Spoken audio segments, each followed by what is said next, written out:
Hello दोस्तों, मेरी कहानी वाले चैनल पे आप सबका स्वागत है। तो दोस्तों, हमारी आज की कहानी रोनीता कुंडो जी द्वारा लिखी गई है। विधवा बहन पर उसके भैया भाभी करते थे अत्याचार। फिर बहन ने भी किया ऐसा वार कि सभी को अपनी जगह दिख गई। यह क्या दीदी, मैं बाहर जा रही हूँ और आकर सारा काम हुआ पड़ा है, ये देखूंगी कहकर गई थी ना। फिर कपड़े अभी तक क्यों नहीं धुले? यह कहकर अर्चना ने एक चांटा अपनी ननद अदिति के गालों पर जड़ दिया। अदिति, भाभी मुझे काफी बुखार है, उठा और चला भी नहीं जा रहा है। बुखार है या बहाना है? सुनो अदिति, तुम्हारे पिता ने यहाँ कोई करोड़ों की जायदाद नहीं रखी है जो तुम बैठकर आराम से रहो।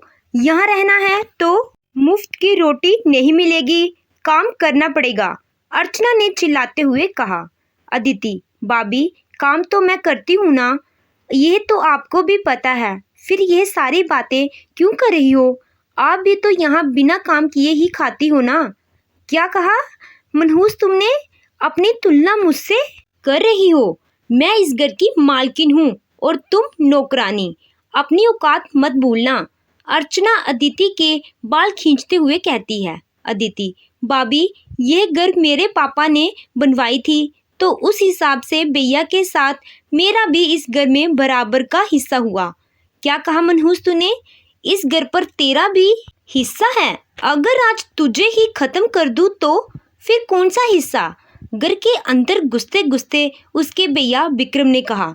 अदिति, भैया आज जो सलूक तुम मेरे साथ कर रहे हो, पापा होते ना तब तुम्हें बताते। आज अपनी बहन को बेसहारा पाकर तुम दोनों उस पर जुल्म कर रहे हो। देखना, एक दिन भगवान तुम्हें इसकी सजा जरूर देगा। विक्रम, भगवान का तो पता नहीं, पर तेरा यह भाई तेरी इस बहसबाजी के लिए तुझे आज सजा जरूर देगा। चल अंदर। यह कहकर विक्रम अदिति को खींचते हुए अंदर ले जाता है और उसे खूब पीटता है। पूरे दिन उसे भूखा प्यासा भी रखता है। रात के खाने पर अर्चना, सुनिए जी, उस मनहूस को भी खाना दे देते हैं, कहीं मर मरा गई तो मुसीबत हो जाएगी। विक्रम, एक काम करो, हम में से जितना बचेगा उसके आगे डाल देना। अंदर से कमजोर रहेगी तो ज्यादा जुबान नहीं चला पाएगी। उसके बाद अर्चना जाकर अदिति के आगे उसका जूठा खाना डाल देती है। खाने को देखकर अदिति की आंखों में आंसू आ जाते हैं और उसे अपने पुराने दिन याद आ जाते हैं। कैसे उसके खाने में इतने नखरे हुआ करते थे। माँ फिर भी उसके पसंद के खाने बनाती थी। जिस सामान को पसंद किया उसके पापा उसके सामने हाजिर कर देते थे। तब तो भैया की भी लाडली हुआ करती थी। और आज पापा क्या गए, मेरी खुशियाँ भी ले गए। लगभग 1 साल पहले ही अदिति की बड़े धूमधाम से विवेक के साथ शादी हुई थी। सब कुछ ठीक ही चल रहा था कि एक रोज अदिति को उसके जीवन का सबसे बड़ा झटका लगा, जब उसके पति विवेक की एक दुर्घटना में मृत्यु हो गई। उसके ससुराल वालों ने उसे रखने से इनकार कर दिया। फिर क्या था, अदिति के पापा उसे अपने साथ ले गए। अदिति के आते ही अर्चना ने तो क्लेश करना शुरू कर दिया था, पर वह ज्यादा कुछ नहीं कह पाती क्योंकि अदिति के पापा रामनाथ जी तब जीवित थे। घर में माता पिता मिलकर अदिति को संभालने की कोशिश करने लगे, पर अदिति बिल्कुल ही टूट चुकी थी। उसने खुद को दुनिया से दूर कर लिया क्योंकि शादी के साल भर के अंदर ही वह विधवा हो गई थी। जहाँ जाती उसे सब मनहूस कहते। शादी के पहले से ही उसकी पढ़ाई में काफी रुचि थी और इसी वजह से वह अभी शादी भी नहीं करना चाहती थी।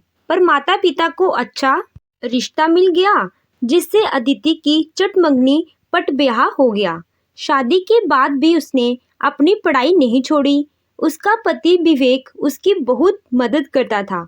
वह बहुत ही खुश थी, पर किसे पता था कि यह खुशियां कुछ पल की ही मेहमान थी। विवेक की मृत्यु के बाद अदिति अपने मायके में रहने लगी। वह पूरा दिन बस रोती ही रहती थी। उसकी ये हालत देख उसके पिता बीमार रहने लगे और एक दिन अचानक दुनिया को अलविदा कह गए। पहले से ही पति के गम में डूबी एक और गम में डूब जाती है।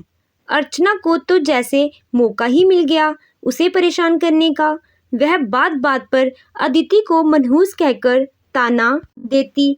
अदिति की माँ अपनी बहू को जो टोकती तो बेटा बहू दोनों मिलकर अपनी माँ के ऊपर ही चढ़ जाते और उन्हें भी खूब खरी खोटी सुनाते। पति के जाने के बाद अदिति की माँ लता जी भी अपनी शक्ति खो चुकी थी, इसलिए वह ना तो अपने बेटे बहू से लड़ पाती और ना ही अदिति के लिए कुछ कह पाती। धीरे धीरे अर्चना का अत्याचार बढ़ता गया और वह लता जी से सारे काम करवाने लगी, जिसे देख अदिति अपने गम की दुनिया से बाहर आकर अपनी माँ का हाथ बटाने लगती है। और आज अदिति को जूठा खाना खाते हुए अपनी माँ की याद आ जाती है। सुबह से ही कमरे में बंद हूँ, पता नहीं माँ ने खाना खाया भी या नहीं, चलो चल कर देख लेती हूँ। यही सोचते हुए अदिति अपने खाने की थाली लेकर लता जी के कमरे में गई तो देखा माँ सो रही है। अदिति ने माँ को जगाया और कहा, माँ खाना खाया आपने? लता जी, नहीं बेटा, दरअसल भूख बिल्कुल खत्म हो गई है, खांसते खांसते तो जान ही निकल जाएगी ऐसा लगता है। आज तो खांसी के साथ खून भी निकला। अदिति, क्या आपने यही बात भैया को कही? लता जी, उसे कहने से क्या फायदा, जानती तो हो जवाब क्या मिलेगा, और मुझ में अब इतनी ताकत नहीं है बेटा जो ये सब सह सकूं। मुझ में तो अब जीने की भी इच्छा नहीं है। अदिति दौड़ती हुई विक्रम के पास जाती है और कहती है, भैया माँ को खांसी के साथ खून आ रहा है, यह सही लक्षण नहीं है, हमें माँ को डॉक्टर के पास ले जाना पड़ेगा। विक्रम, अच्छा, और उसके पैसे तू देगी? बड़ी आई माँ को डॉक्टर के पास ले जाने वाली।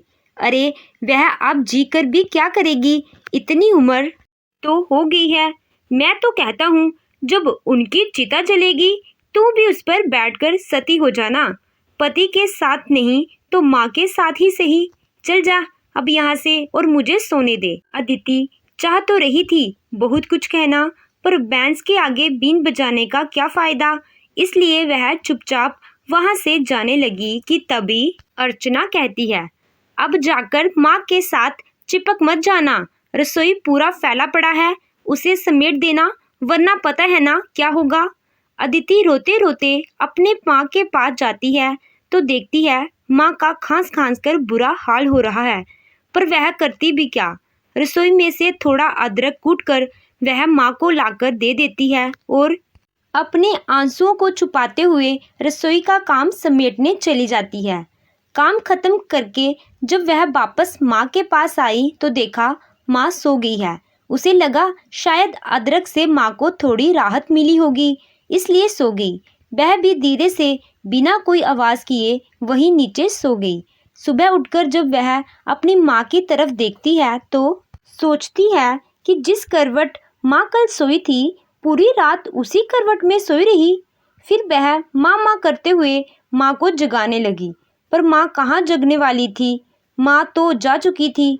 अदिति ये बात समझते ही दहाड़े मार मार कर रोने लगी कि तभी अर्चना और विक्रम दौड़ते हुए वहां आ गए। विक्रम, चलो इनका सफ़र तो खत्म हुआ, मैं भी जाकर इनके क्रियाक्रम की सारी व्यवस्था करता हूँ। अर्चना, तुम जाकर आस पड़ोस में कह आओ। अर्चना, हाँ जाती हूँ।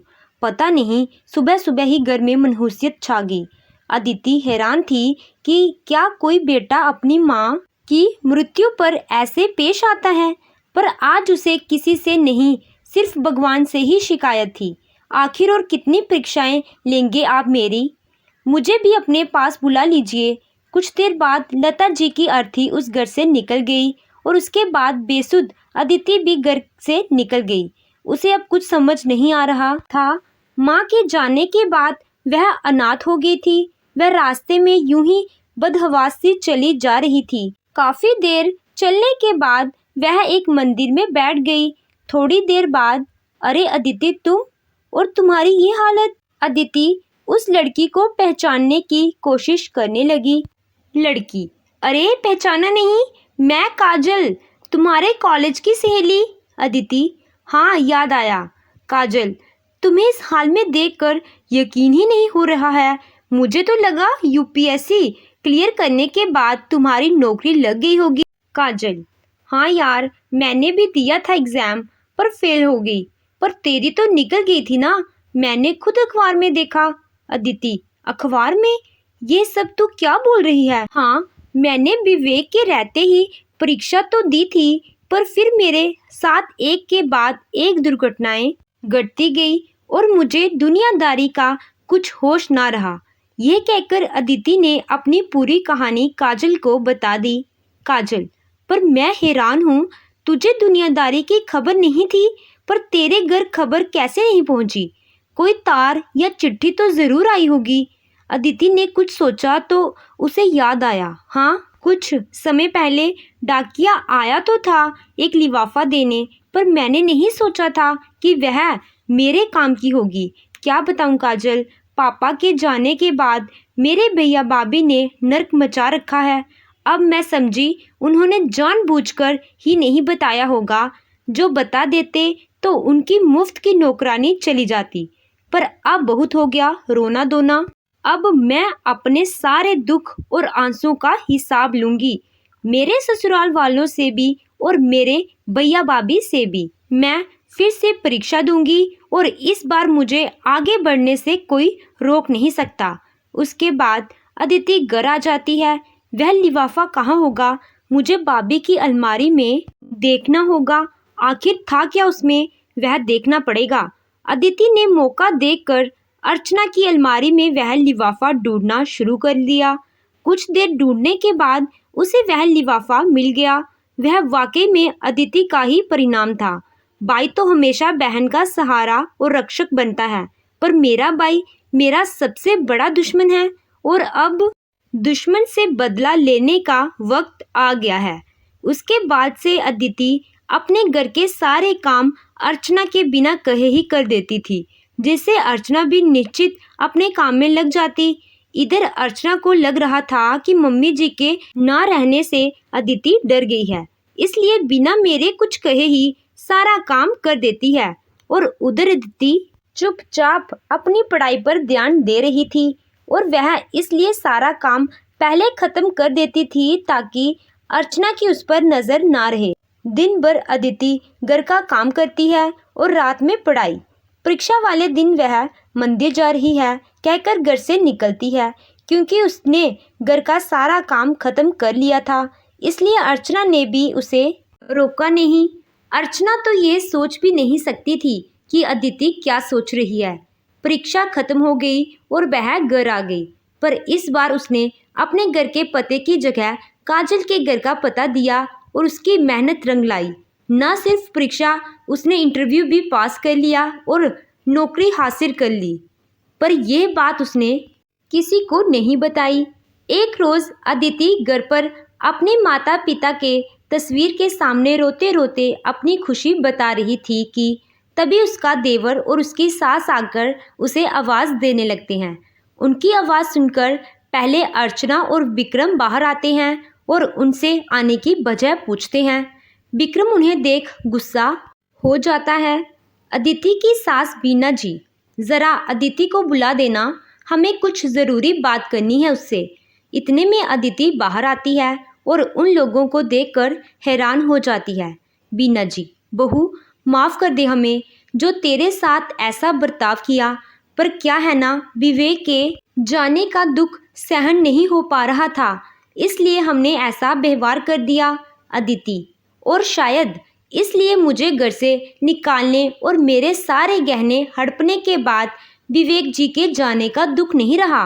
अर्चना, अब आप लोग यहाँ क्या लेने आए हैं, साफ साफ बताइए। विक्रम, मुफ्त की नौकरानी और क्या लेने आए होंगे।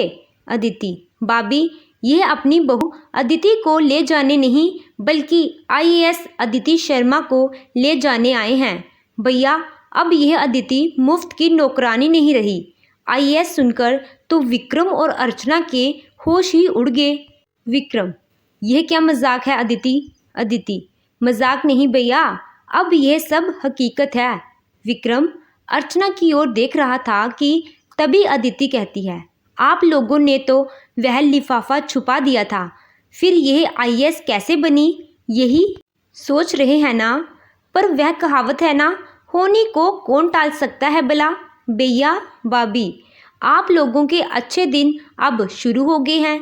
जितना सताया है ना, उससे कहीं ज़्यादा मैंने ना सताया तो कहना। जितना रुलाया है आप लोगों ने मुझे, जो खून के आंसू आप लोगों को भी ना रुलाए तो कहना। और सासू माँ, आप पर तो मैं घरेलू हिंसा और स्त्री धन हड़पने का केस करूंगी। हर एक इंसान जिसने मेरी लाचारी और बेबसी का फ़ायदा उठाया, सबको अब अपना हिसाब देना पड़ेगा। वहाँ मौजूद सभी के पसीने छूटने लगते हैं। फिर पीछे से 2 आदमी आकर अदिति को सैल्यूट कर चलने को कहते हैं। अदिति वहाँ से गर्भ में फूली निकल रही होती है और उसके कलेजे में बड़ी अजीब शांति होती है, जो पहले कभी न थी। अदिति ने अपने पर हुए अत्याचार, अपनी माँ का इलाज ना करवाने और उन्हें मरने छोड़ देने के लिए अपने भैया भाभी पर केस कर दिया और जीत गई। नतीजन भैया की नौकरी चली गई, घर अदिति के नाम हो गया। अपने ससुराल वालों को भी घरेलू हिंसा और स्त्री धन हड़पने के इल्ज़ाम में वह गिरफ्तार करवा देती हैं। घर को ताला लगाकर जब विक्रम और अर्चना निकल रहे होते हैं, अदिति वहां आकर दोनों को एक एक चांटा लगाकर कहती है, अब सारा हिसाब चुकता हुआ जाओ। अब जिस तरह हमें तड़पाया था, अब तुम लोग भी तड़पोगे। और भैया, आपकी कोई अच्छी नौकरी ना हो उसका इंतज़ाम अब मैं करूँगी। विक्रम, माफ़ कर दे बहन, आखिर तेरा भाई हूँ, इतनी बेरहम मत बन। अदिति, अब याद आई अपनी बहन की। बेशरम, माँ के मरने पर शोक नहीं खुशियाँ मना रहे थे, और अब अपनी नैया डूबती देख सारे रिश्ते याद आ गए। बेरहमी तो अभी देखी ही कहाँ है भैया। तुम्हें अब पानी नहीं, सिर्फ आंसू पीकर जीना है। और इसी तरह अदिति ने अपने भैया भाभी और ससुराल वालों को सबक सिखाया। तो दोस्तों, आपको अदिति का ऐसा करना ठीक लगा? कमेंट में ज़रूर बताएं। कहानी अच्छी लगी हो तो वीडियो को लाइक कीजिएगा। चैनल पे नए हो तो चैनल को सब्सक्राइब कीजिएगा। Thank you.